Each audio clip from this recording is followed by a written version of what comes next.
Muy bien, alumnos, vamos a empezar nuestra sesión. Hoy día empezamos con el tema de literatura peruana y vamos a hacer las características, la periodificación y finalmente hablaremos de literatura colonial, que es un tema bastante amplio, pero que lo haremos en una sola clase.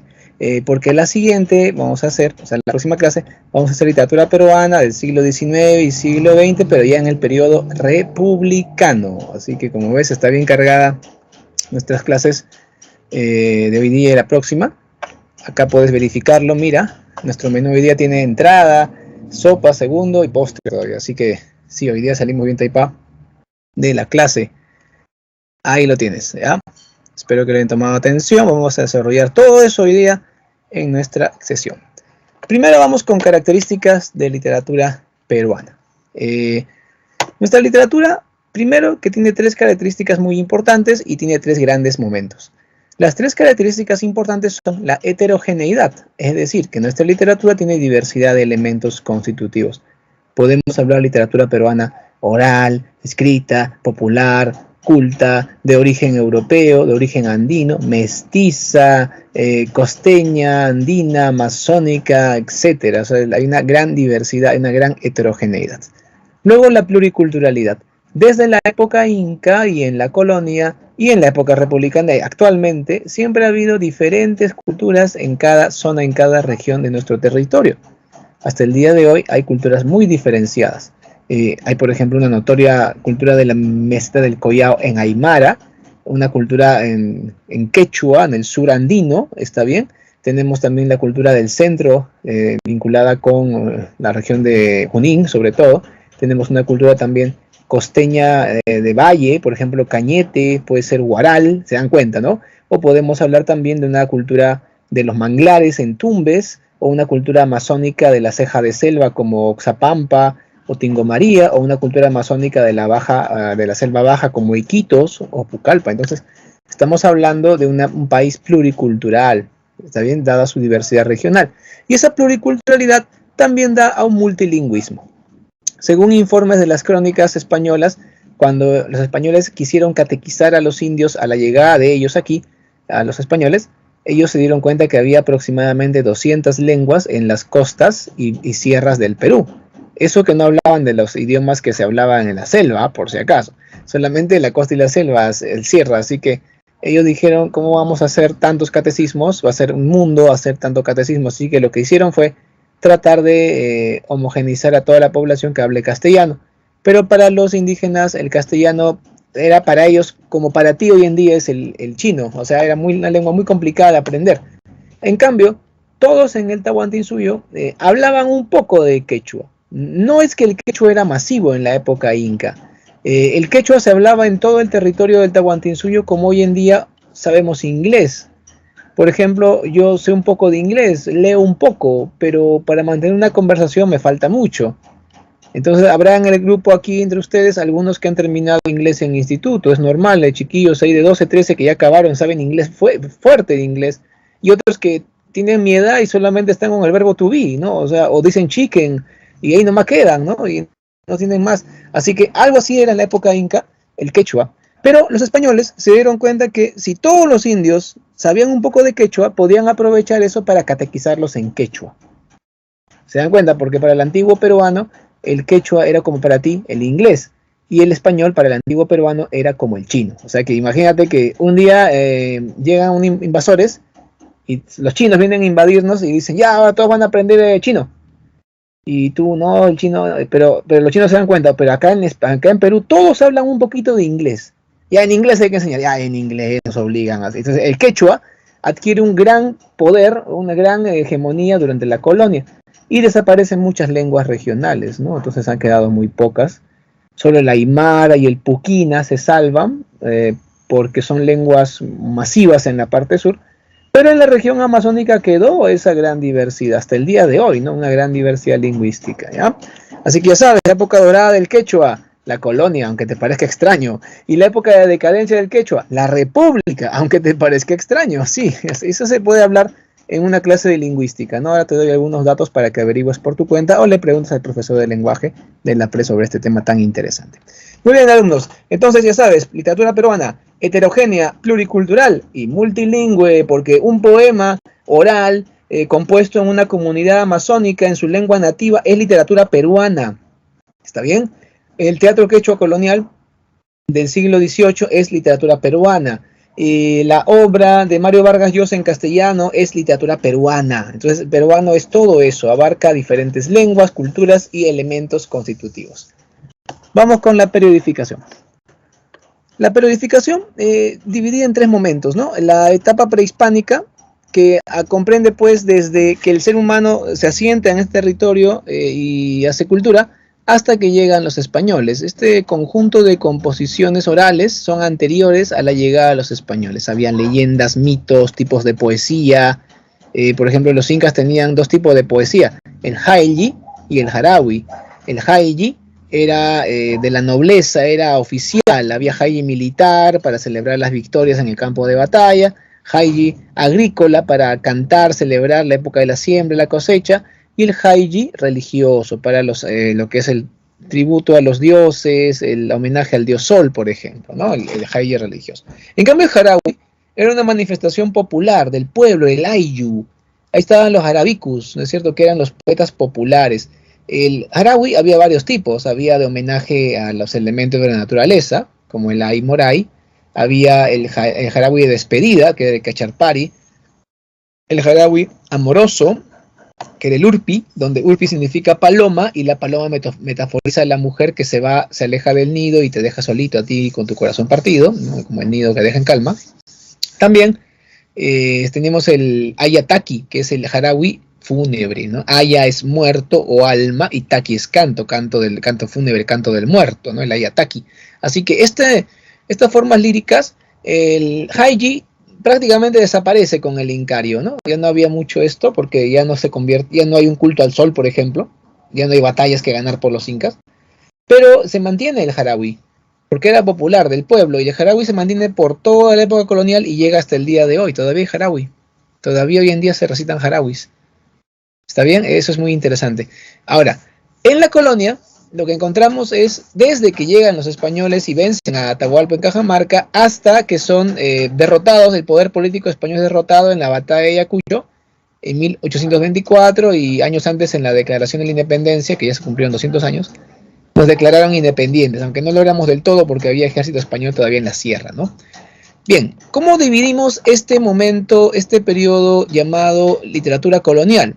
Acá voy a pedir ayuda de el chat. A ver, chicos, presten mucha atención, ¿ya? Voy a hacer la periodificación de literatura colonial. Presten mucha atención al chat. Literatura colonial se subdivide en tres momentos, ¿ok? Se subdivide en literatura de la conquista, que obviamente corresponde a la época de la conquista. Esto es desde 1532 hasta 1580. ¿Ya? Y en este periodo lo que destaca son las crónicas soldadescas o crónicas primitivas, ¿no? ¿Listo? ¿Por qué hasta 1580? Lo que pasa es que ese año oficialmente inicia el virreinato del Perú, ya que el virrey Toledo hace cleaning in house, o sea, ordena la casa. Vence al último inca de Vilcabamba, al inca Tupac Amaru I, lo ejecuta, está bien, y asienta las bases del poder español en nuestro territorio. Fue un virrey muy importante. Como anécdota, luego de que ajustició a Tupac Amaru I, que se negaba a rendirse ante el poder español en Vilcabamba, Toledo fue llevado a España luego de haber gobernado el Perú como virrey, y el rey Felipe II le gritó a Toledo y le dijo: Toledo, yo te mandé a Perú a gobernar, no a matar reyes. O sea, ¿cómo te atreviste a justiciar al rey, al inca? O sea, ahí el rey Felipe, mucha consideración, eso me gustó, ¿no? O sea, no te mandé a matar reyes, Toledo, ¿qué estás haciendo? ¿Qué estás haciendo, Toledo? O sea, eso sí me gustó del rey Felipe, ¿no? Reconoció la nobleza inca y le gritó a su virrey que había matado a un inca, ¿no? Imagínate, qué barbaridad. Claro que no le gritó hacia Pizarro, porque Pizarro le mandó un montón de oro, ¿no? Y aparte, bueno, ya eso ya mejor le hablamos, pero a Toledo, al virrey Toledo sí le gritó. Bien, entonces, Vamos con el siguiente periodo, ¿no? La literatura de la estabilización colonial. La estabilización colonial es el periodo de relativa tranquilidad, ¿no es cierto? De relativa desarrollo, estabilidad, como dice el nombre, que va desde 1580 con el virrey Toledo hasta la rebelión de Tupac Amaru II, ¿no? Que estremeció los Andes. Son 200 años, ¿ok? En este periodo se van desarrollando movimientos literarios. Primero se desarrolla un renacimiento muy tímido, muy empachadito, que aparece pues a finales del siglo XVI hasta las primeras décadas del siglo XVII. Luego aparece un barroco recontra rollizo. El barroco creció como una plantita y se volvió un frondoso árbol con un tronco inmenso. El barroco es el movimiento más importante de la colonia. Dura desde las primeras décadas del siglo XVII hasta el mediados del siglo XVIII. Mira este barroco, este movimiento fue muy importante. Por ejemplo, Juan del Valle Caviedes, barroco. Juan Espinosa Medrano, barroco. El teatro quechua colonial, barroco. O sea, todo lo bueno, barroco. Luego, ya al final, a mediados del siglo XVIII, cuando ya se va a acabar el periodo de estabilidad colonial, llega el neoclasicismo ilustrado, ¿no? Tú ya sabes que este neoclásico estaba en todas. ¿Está bien? Inclusive este neoclasicismo se expande hasta el siguiente periodo y también es predominante en ese periodo. ¿Qué periodo sigue? El último periodo de literatura colonial. Literatura de la emancipación. Dura desde la rebelión de Pepito Gabriel, de José Gabriel Condorcanqui, hasta la batalla de Ayacucho, la declaración de la independencia, ¿no? En este momento lo que va a predominar es el neoclásico. El neoclasicismo predominante, pero también hay un primer romanticismo subrepticio. Eso lo vamos a ver luego, ¿ya? Estamos haciendo como una revisión general ahorita. Listo. Muy bien, chicos. Ya literatura republicana, estamos hablando del siglo XIX, con el costumbrismo, ¿no es cierto?, hasta mediados del siglo XIX, el romanticismo, desde mediados del siglo XIX hasta la Guerra del Pacífico, ¿no es cierto?, y luego de la Guerra del Pacífico, el realismo peruano hasta inicio del siglo XX. Cuando me refiero a la Guerra del Pacífico, no me refiero al partido que vamos a jugar con Chile por eliminatorias del Mundial, me refiero a la guerra entre Perú y Chile que hubo en 1879 y duró algunos años, con la completa derrota de Perú y también de Bolivia y la pérdida del departamento rico de Tarapacá y Atacama, para los bolivianos también lo perdieron, ¿ya? A esa guerra me refiero. Luego de esa guerra pasó de moda el romanticismo y se puso de moda el realismo. Ya en el siglo XX empezamos con el modernismo, luego sigue el postmodernismo en la época de Billinghurst, luego aparece la vanguardia y el indigenismo en la época de Leguía, luego tenemos la generación del 50 en mediados del siglo XX y etcétera, ¿no? Un largo etcétera de literatos. Aparece Vargas Llosa por ahí, Alfredo Bryce Echenique y otros autores también importantes. Muy bien, alumnos, vamos con la colonia. Este cuadrito que ven aquí hay que complementarlo pues con lo que acabo de explicarles, ¿ya? Ya sabes que literatura, acá está, bueno, lo que estoy acá subrayando, esto es literatura, estos son periodos históricos, ¿no? Acá falta estabilidad colonial. No le escribieron, ¿no? La estabilidad colonial, ¿no? Eso es lo que falta aquí. Y acá arriba falta pues el Renacimiento, ¿no? Bueno, el Renacimiento no es tan importante, por eso no lo han puesto, ¿no? Pero en fin, debería estar por si acaso. Muy bien, y acá falta que en la época de la emancipación el neoclásico sigue, pero también hay un primer... no me siento a gusto escribiendo así, ¿eh? No es mi fuerte escribir así con el puntero.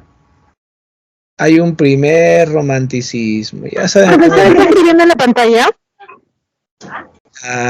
Sí, ¿no se ve? Yo no puedo visualizarlo. No te pierdas de gran cosa, porque estoy escribiendo horrible, no puedo escribir con el puntero. Quería complementar. Pero ustedes pueden hacerlo, ¿no? O sea, con la que acabo de explicar, entienden que conquista y emancipación equivale a literatura de la conquista y literatura de la emancipación, y que en el medio está la literatura de la estabilización colonial. Y arriba, ¿no es cierto? Arriba, acá en la parte de arriba, barroco, neoclásico, falta el renacimiento, ¿no? y falta la referencia al primer romanticismo contemporáneo al neoclásico en la época de emancipación. Solo es un poquito de sentido común y mucha atención a la explicación. Estos cuadritos pues son para ayudarnos, ¿no? Son para ayudarnos. Bien, vamos con la crónica. La crónica es un texto que es un texto parcializado, que depende de el autor para entender su significado. Por ejemplo, ¿les ha pasado a ustedes que cuando hay un partido de fútbol, algunos periodistas hacen una crónica o te explican el partido y halagan jugadores, halagan situaciones, y otro cronista, otro periodista te dice, no, que fue un descuido acá, que este jugador jugó pésimo, que este otro por las puras entró, que el entrenador sigue haciéndole entrar cuando no merece entrar, y como que hay diferentes opiniones, ¿no? Eso es la crónica, eso es la crónica. Esto ocurre, ¿no? Cuando hay equipos de fútbol también que tienen sus hinchas, y el hincha es parcial, pues, es un cronista, porque él, a pesar de que su equipo no hace nada bueno en la Copa Libertadores y campeona cada 15 años, creo, o más, está ahí, ¿no? Que sí, cuando cumple su aniversario a medianoche grita, hacen bulla para que todos sepan que su equipo es su aniversario. Y tú le dices, pero si tu equipo no gana, no, que no te metas con mi equipo, que es el pueblo. Bueno, entonces, ese es el hincha, ¿no? ¿Quién es el objetivo ahí, el imparcial? Debe ser el árbitro. Se supone que el árbitro no debe darle preferencia a nadie. No, porque está en su casa, le voy a dar un penal de regalo. No, que voy a expulsarle al jugador del otro equipo para que tenga ventaja O sea, se supone que el árbitro es imparcial. Se supone, claro. Entonces, un historiador es imparcial y un cronista es parcial. Así de sencillo. Por eso la crónica colonial pretende ser historia, pero no lo es. Y la crónica está marcada por el estilo y personalidad de su autor. Es decir, depende quién es el autor para poder interpretar esa crónica, poder entender a qué se refiere. Incorpora aspectos de la nueva realidad, descubrimientos geográficos, geografía, animales, zoología, botánica, y también hechos históricos. Y también carece de visión crítica. Profe, ¿qué es eso? Eso es cuando yo hago una opinión, pero totalmente objetiva y sin ningún tipo de tendencia a favorecer o quitarle mérito a alguien o algo. ¿Ok? Por ejemplo, los cronistas normalmente cuando escriben tratan de beneficiar a alguien, a ellos mismos o a alguna autoridad.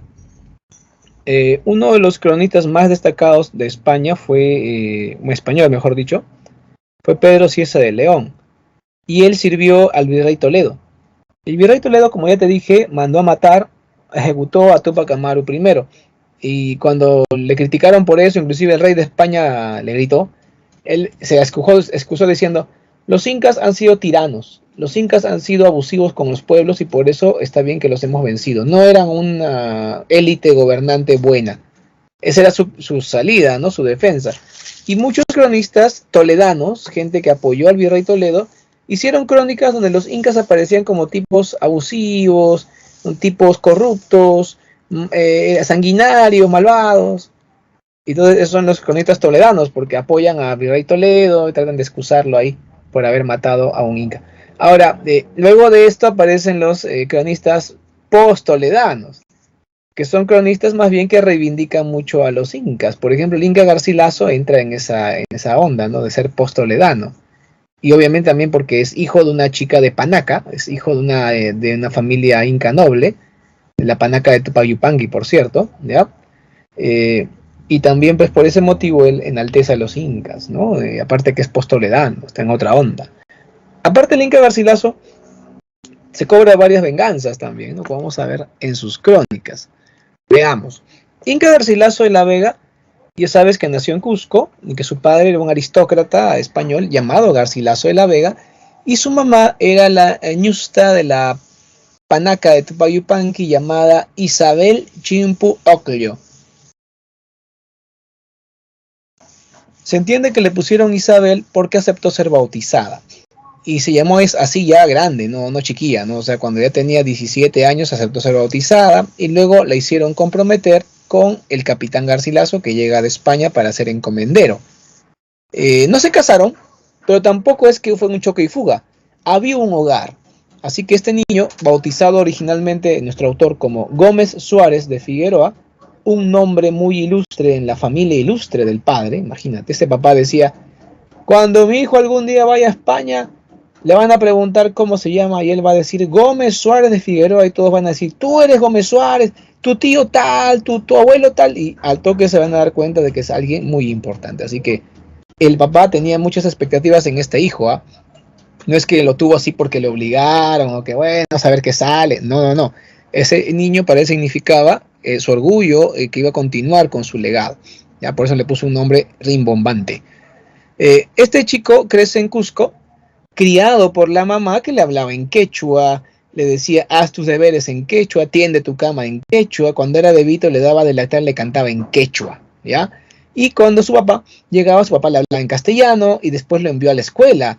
Los jesuitas hicieron su colegio de nobles allá en Cusco porque dijeron, hay varios niñitos acá, hijitos de españoles nobles, y tenemos que educarlos como en España los educamos, ¿no? O sea, y obviamente todos esos niñitos eran hijos de mamá indígena y papá noble español. Así que los jesuitas dijeron, hay que educar a los niñitos porque son nobles. O sea, esos jesuitas eran bien educadores, ¿ya?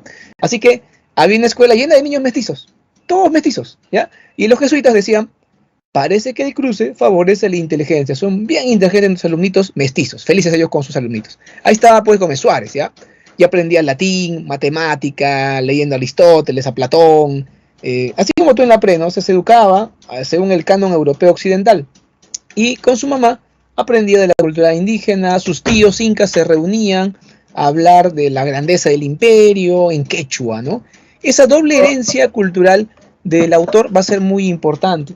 Luego también tomemos en cuenta racialmente, ¿no? El papá de Gómez Suárez de Figueroa era un español, que su piel era blanca como la pizarra acrílica y tenía una barba muy espesa que parecía un felpudo, ¿ya? La mamá era trigueña, o trigueña de color de bronce, ¿ok? Y sus rasgos físicos eran pues indígenas, era una mujer de raza indígena pura. Y Inca Garcilaso era un mestizo, es decir, tenía rasgos tanto del papá como de la mamá. Así que es el primer mestizo famoso y culturalmente hablando un cruce de culturas también, porque tenía tanto de la cultura europea en su formación como de la cultura andina por su mamá, ¿ya? Cuando él tenía 20 años, ya era un joven, su padre falleció y le dejó una herencia a su hijo para que pueda ir a estudiar a España. Y lo puso ahí bien claro en el testamento. A mi hijo Gómez Suárez de Figueroa le dejo tal cantidad de oro y de plata y es mi hijo natural, pero yo le dejo esta herencia porque lo quiero mucho y quiero que vaya a estudiar a España. ¿Así? ¿Por qué hijo natural? Porque sus padres nunca se llegaron a casar por problemas legales. No permitieron los españoles que se case este aristócrata con una indígena. Aunque sea chica de la nobleza, igual no lo permitieron. Solamente que había convivencia, no un matrimonio oficial. Al ser hijo fuera del matrimonio, sus derechos estaban menguados. Pero igual, repito, el papá le dejó herencia en su testamento, ¿no? Le dejó dinero para que vaya a estudiar. Ahora, con ese dinero él se fue a España. Y en España empezó gestiones en la corona para recibir un tipo de nombramiento, algún tipo de pensión vitalicia. Su argumento era el siguiente. Mi mamá desciende de los incas, que fueron despojados de sus propiedades, y mi papá fue un conquistador español que participó en nombre del rey en la conquista y gobierno de los nuevos territorios. Así que yo merezco un reconocimiento por mi origen y por mi papá, que también ha apoyado a la corona. Sus trámites iban muy bien. Aparte, lo recibió en España su tío, el hermano mayor de su padre, ¿ya? El tío se llamaba Alonso de Vargas, y Alonso de Vargas era rico. Él se había llevado los millones de la familia, la mansión, el título nobiliario, todo. ¿Por qué? Porque era el mayor. Así era en ese tiempo, ¿no? En las familias nobles, el mayor se llevaba todo el pack de riqueza y renombre, y los hermanos menores solo una buena educación y buenos contactos. Así que ya sabes, ese era muy injusto, claro. Acá el problema era que este Alonso de Vargas estaba casado y todo, pero no tenía hijos. Parece que tenía problemas de fertilidad. Y así que llegó el sobrino desde Perú y se puso feeling el señor, ¿no? Alguna vez mi hermano menor partió allá y ahora ya no va a volver porque ha muerto, pero ha vuelto su hijo, es mi sobrino. Y le simpatizó mucho el sobrino y lo adoptó como un hijo prácticamente. Con el apoyo de su tío, él se fue a la corte a reclamar derechos. Hasta que un día, un oficial de la corte, citando a los cronistas, indicó, tu padre traicionó a la corona. Y el Inca Garcilaso le dijo al oficial: mi padre se unió a la rebelión de encomenderos de Gonzalo Pizarro, pero luego fue perdonado por su majestad el rey ante el perdón general que impuso el pacificador Lagasca, a quien mi padre apoyó en la batalla final traicionando a Gonzalo Pizarro. Así que la acusación de traición de mi padre está infundada. Así se defendió, ¿no?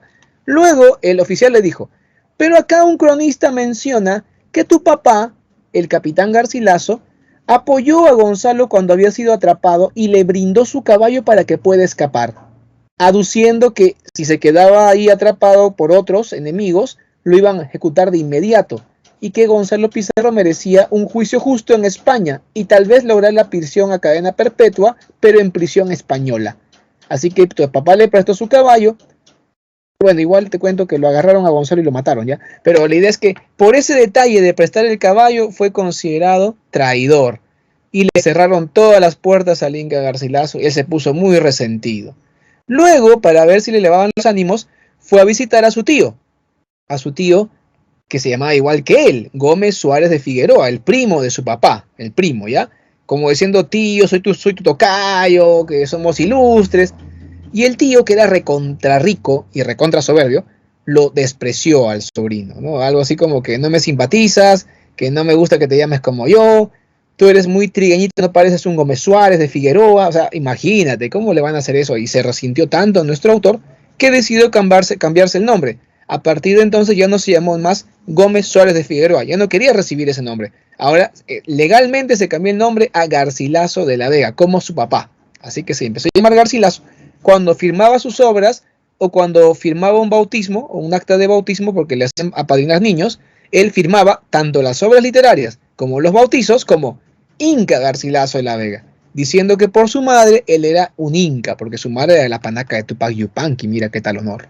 Cuando tenía 50 años, el Inca Garcilaso heredó a su tío. Sí, ahora el Inca, a su tío me refiero a Alonso de Vargas, por supuesto. Ahora el Inca Garcilaso es rico, así que él podía dedicar su vida a lo que más le gustaba hacer. Y les pregunto, chicos, ¿qué creen que le gustaba hacer él? A ver, ¿qué le gustaba? ¿A qué dedicaría su vida si es que ya no tenía que trabajar para vivir porque era rico? Podía nadar en dinero. A ver, díganmelo en el chat, jóvenes. ¿A escribir libros?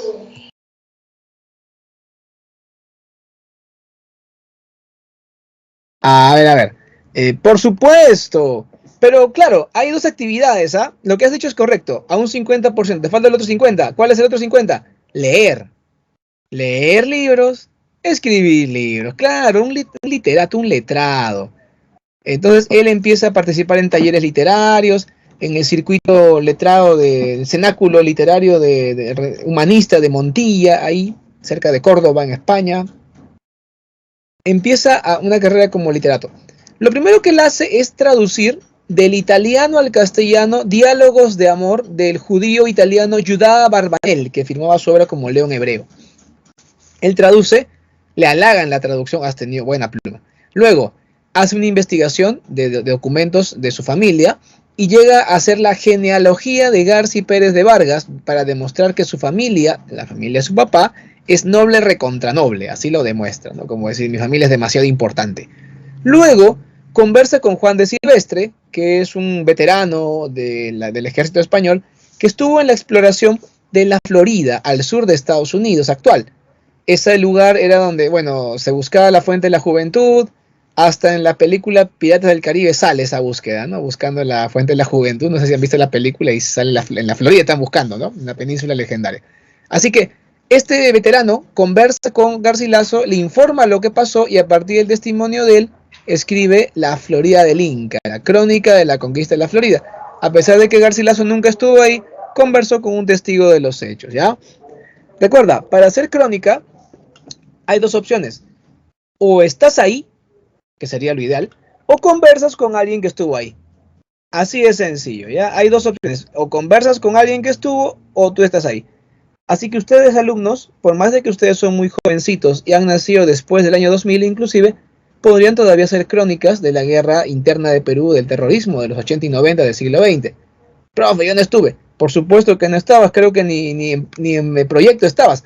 Pero podrías conversar con los que estuvieron, con los policías y soldados que estuvieron peleando contra el terrorismo, con los terroristas que están en prisión, con los ronderos, con los pobladores. Puedes hablar con la gente de Villa El Salvador cuando mataron a Marilena Moyano. Puedes hablar con mucha gente y hacer una crónica. El que no puede hacer crónica ya por nada va a ser, por ejemplo, tu nieto. Porque cuando tu nieto esté en este mundo y sea un joven con ansia de hacer su crónica de la guerra interna, no va a haber ni un testigo que le pueda hablar. Ya estaremos muertos todos, ¿no? Yo era pequeño en ese tiempo, me acuerdo de algunas cosas, ¿no? Pero ya estaré también yo en la tumba hecho polvo, literalmente. Entonces, tu nieto no puede. Tú dirás ahí, no, profe, mi nieto va a ser bien mosca, va a ver en YouTube, va a ver en video, porque ahí la gente no va a leer, solamente va a ver videos. No, pues, no vale ver videos, tienes que conversar con la persona, literalmente de face to face, hacer un diálogo. No vale informarte de fuentes, eso ya no es crónica, cuidado, ¿ah? Así que el Inca Garcilaso, miren, primero tradujo, la gente le aplaudió. Luego hizo su genealogía y investigó documentos. Luego hizo la Florida del Inca, su primera crónica. Ahora, después de todo esto, le toca hacer su obra maestra. Ya tiene más de 60 años y decide escribir su obra cumbre, Comentarios Reales de los Incas. La primera parte se publicó en 1609 y la segunda tras su muerte en 1617. Leamos un poco de qué trata, ¿ya? Muy bien. La primera parte es un texto enciclopédico donde aborda una infinidad de temas vinculados con las costumbres del antiguo Perú, flora, fauna, geografía, hidrografía, orografía, todo lo que es la descripción del antiguo Perú, pero vinculado a partir de la sucesión de los incas. O sea, cada vez que te hablo de un inca, le metía un tema de la enciclopedia del Perú. Profe, ¿no es orden alfabético? No, el orden es a partir de la sucesión de los incas, desde Manco Cápac hasta Huayna Cápac, ¿ok?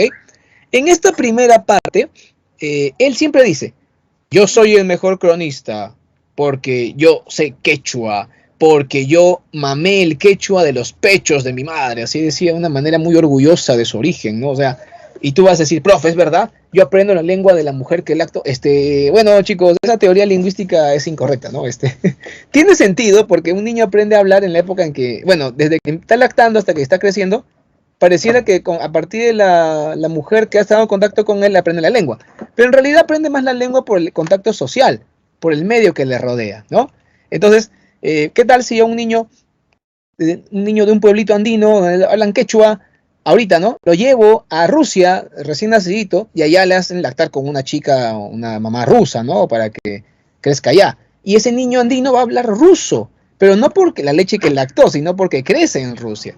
Igualito, traigo un niño ruso, de allá lo llevo a un pueblo andino, ahí su mamá adoptiva le va a lactar y va a aprender quechua, pero no por la leche, sino va a aprender quechua porque está creciendo en el pueblo donde todos hablan quechua. Esa es la teoría lingüística hasta donde yo la domino, ¿no? Tal vez tú me corriges ahora porque sabes más que yo, pero se supone que uno aprende a la sociedad en la que crece.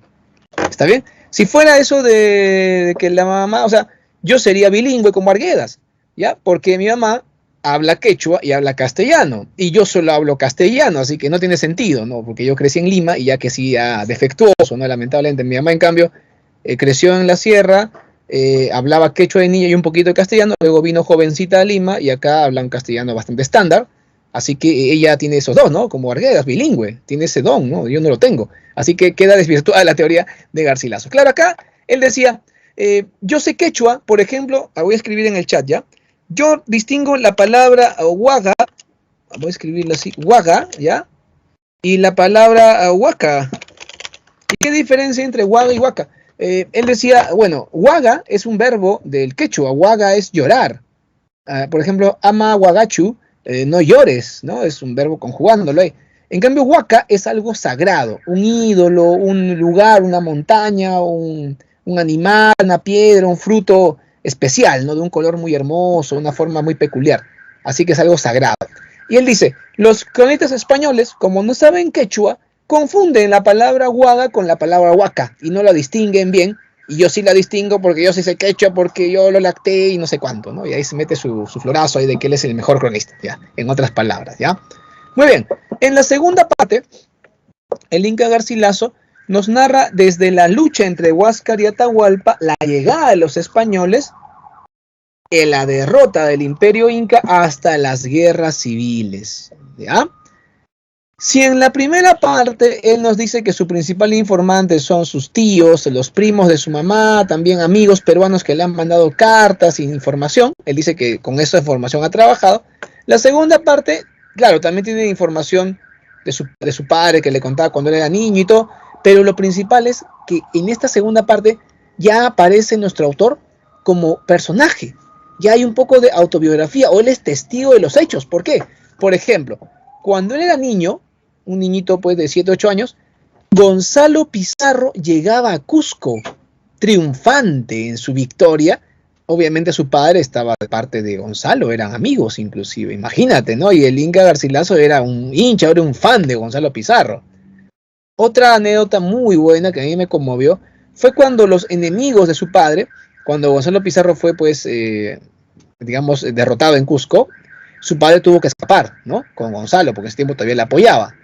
Y ahí la mamá, o sea, la mamá del Inca Garcilaso, él, que era un pequeño, y algunos sirvientes leales, se quedaron en la casa en el Cusco. Tenía su casa, pues, el capitán Garcilaso de la Vega, era un aristócrata importante. Yo tengo la suerte de conocer esa casa, llegué a estar en esa casa, pero no entré, porque justo cuando llegué por ahí en Cusco habían cerrado la hora del almuerzo, creo, y me quedé afuera nomás, pero conocí la casa y me quedé impresionado. Una esquina es. Ahora, ¿por qué me conmueve mucho esa anécdota? Porque los enemigos de su padre cañonearon la casa, como para maltratar o chantajear psicológicamente a los que estaban adentro, que era la mamá, el niño Garcilaso y sus sirvientes leales del señor. Ahora, profe, si lo cañonearon, ¿habrán destruido la casa? No.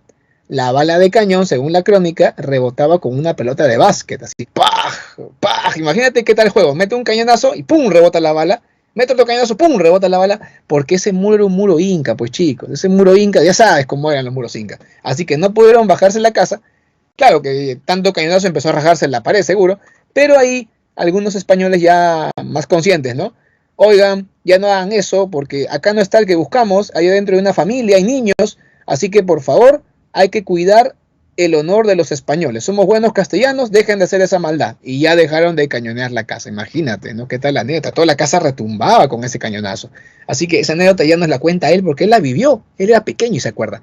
Ahora, otro momento emocionante fue cuando Sayri Tupac, el inca de Vilcabamba, llegó a Cusco a visitar, invitado por los españoles que hicieron las paces con él. El Inca Garcilaso fue a hablar con el Inca Sayri Tupac y conversaron. Imagínate qué momento, él conoció a un inca de verdad, ¿ok? También uno de sus tíos le permitió ver las momias de Pachacútec y Huayna Cápac. Qué tal honor poder ver las momias y poder estar en contacto con ellas, que eran lo más sagrado de las panacas incas. Así que todo esto fue muy importante para él como testimonio. ¿Cuál es la motivación psicológica del Inca Garcilaso? En esta segunda parte él tiene que sobre todo reivindicar a su padre, demostrar que su padre no fue traidor. Y tú dirás, profe, ¿cuál fue su flor? Ah, ya, lo que pasa es que el Inca Garcilaso decía, mi padre no fue traidor. Cuando su amigo Gonzalo Pizarro ya había sido derrotado, mi padre quiso prestarle un caballo para asegurarse de que recibiera un juicio justo, no para que escape a la justicia.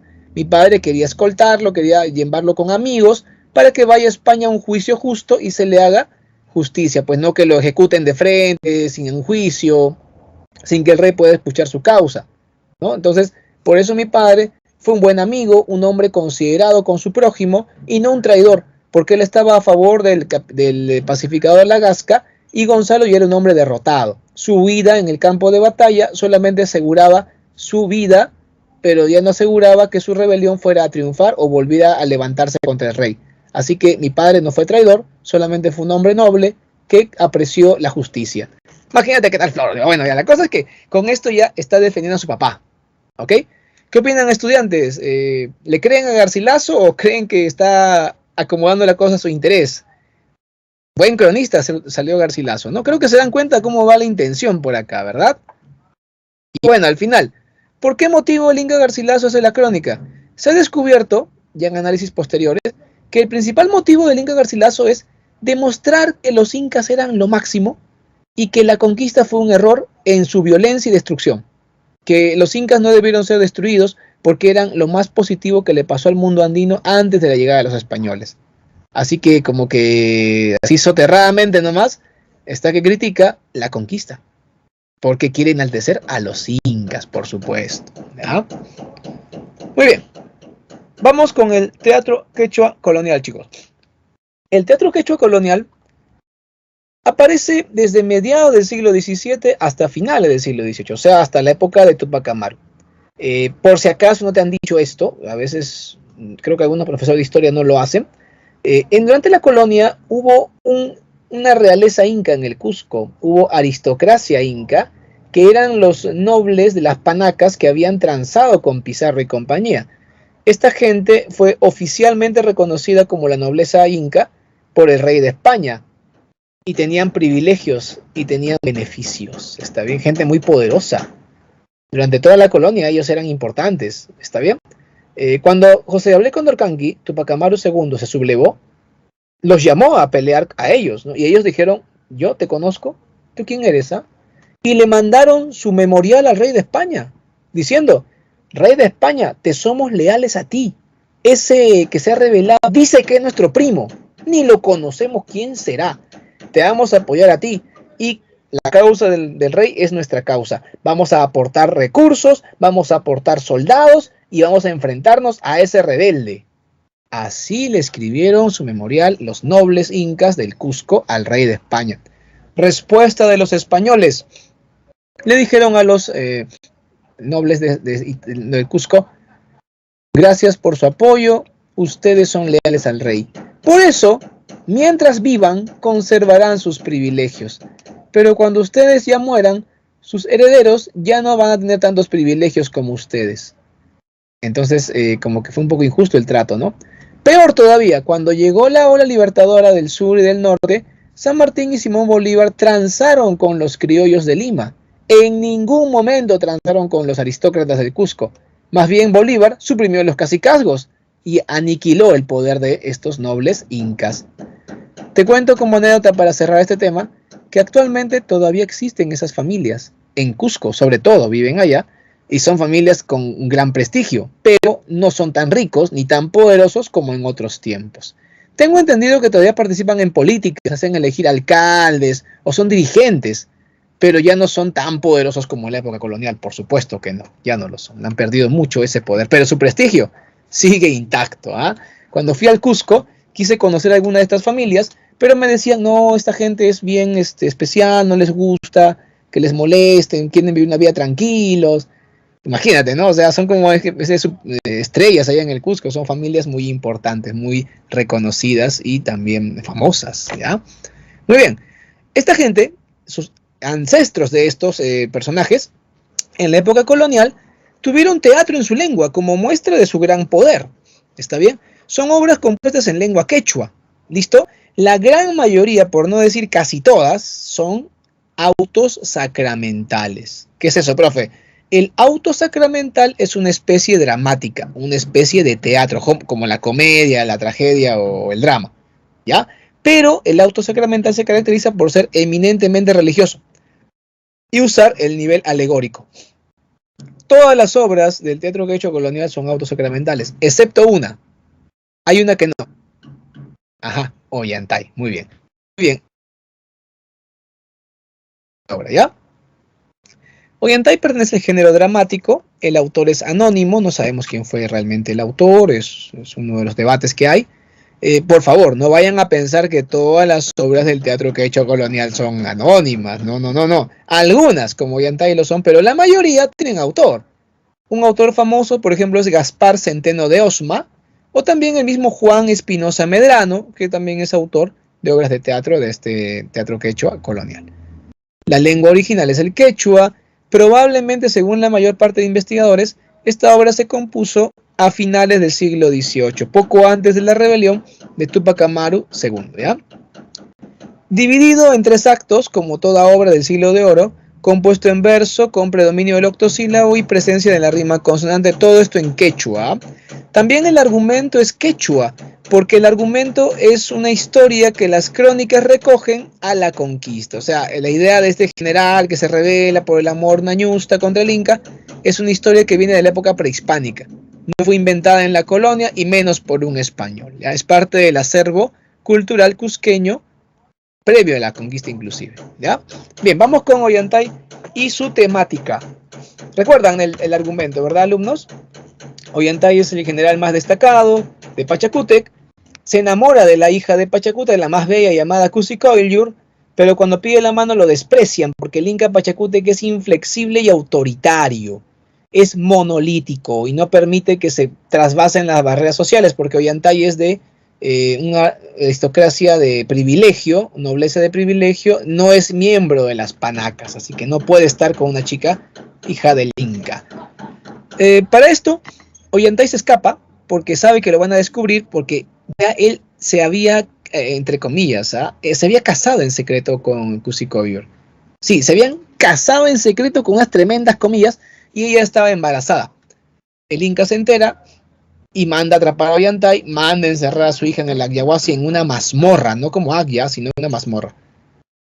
Ahí es cuando Ollantay se subleva contra el Inca y levanta a los antis, los pobladores de la región oriental, donde están las chacritas con hoja de coca del Inca, y el Inca, pues sabes que la hoja de coca era vital para lo que es la reciprocidad andina.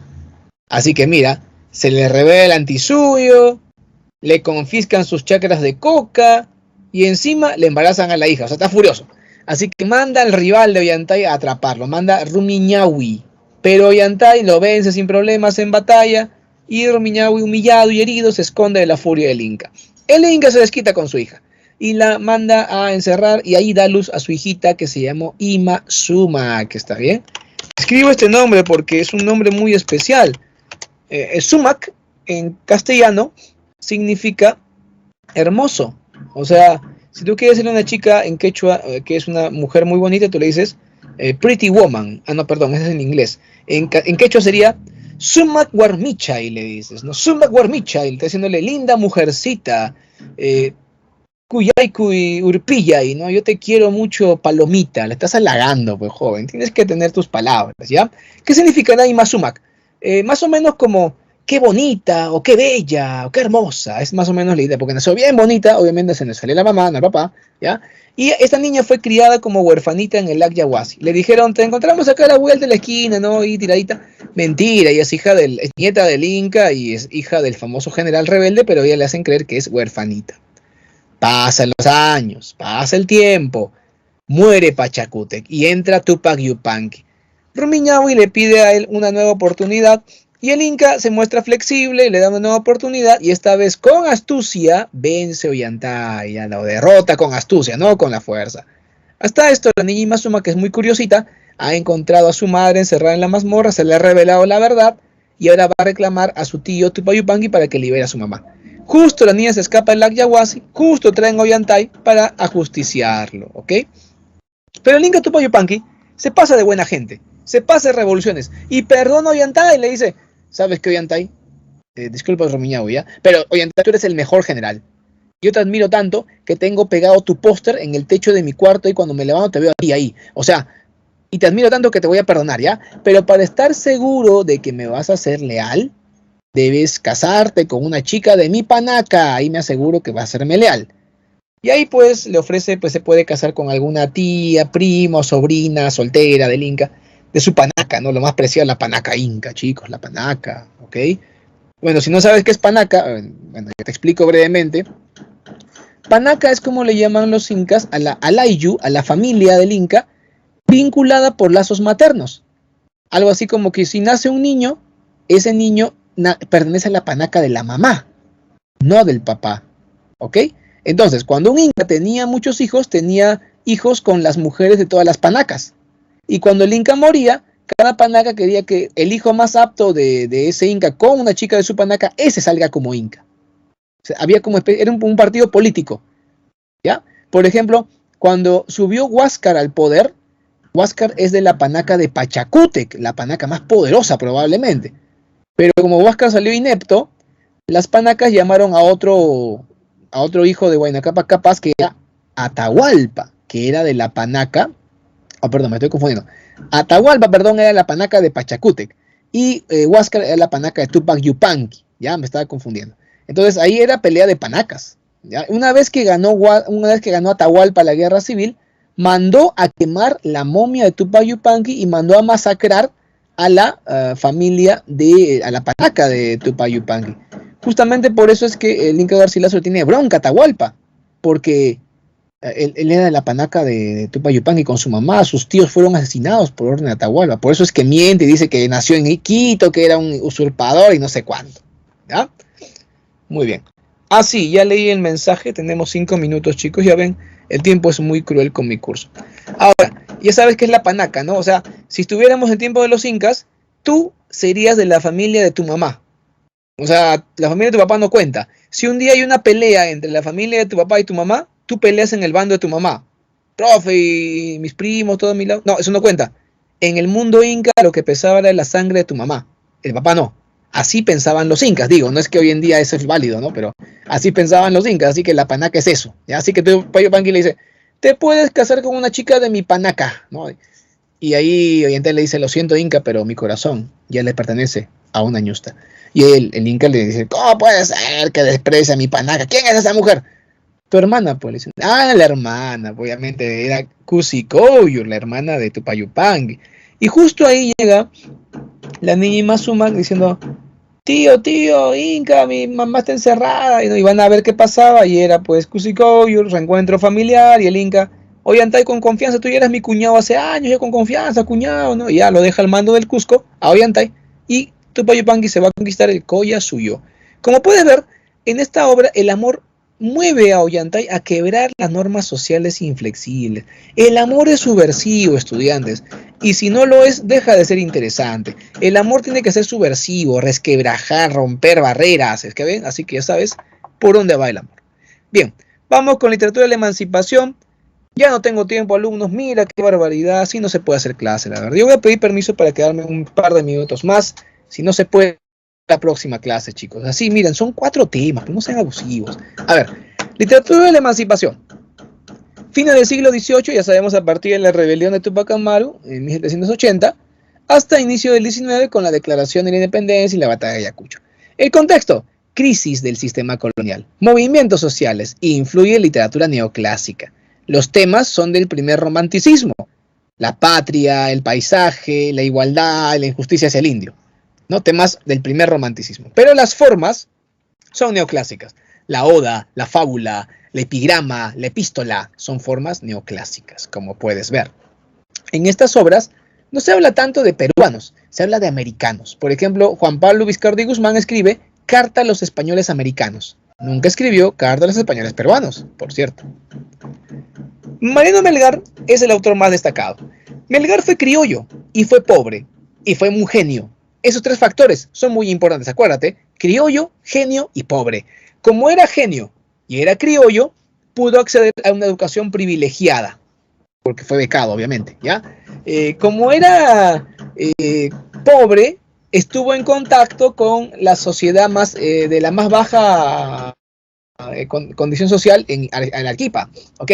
A pesar de que era criollo y era un chico culto, estaba en contacto directo con la poesía popular de las calles de Arequipa. Y en las calles de Arequipa, ¿ok?, se hacía una versión en castellano del jarawi. Ya te hablé del jarawi, ¿ah? A ver, ¿y cómo se llamaba esa versión en castellano que se hacía del jarawi? Se llamaba yarabí, ¿está bien?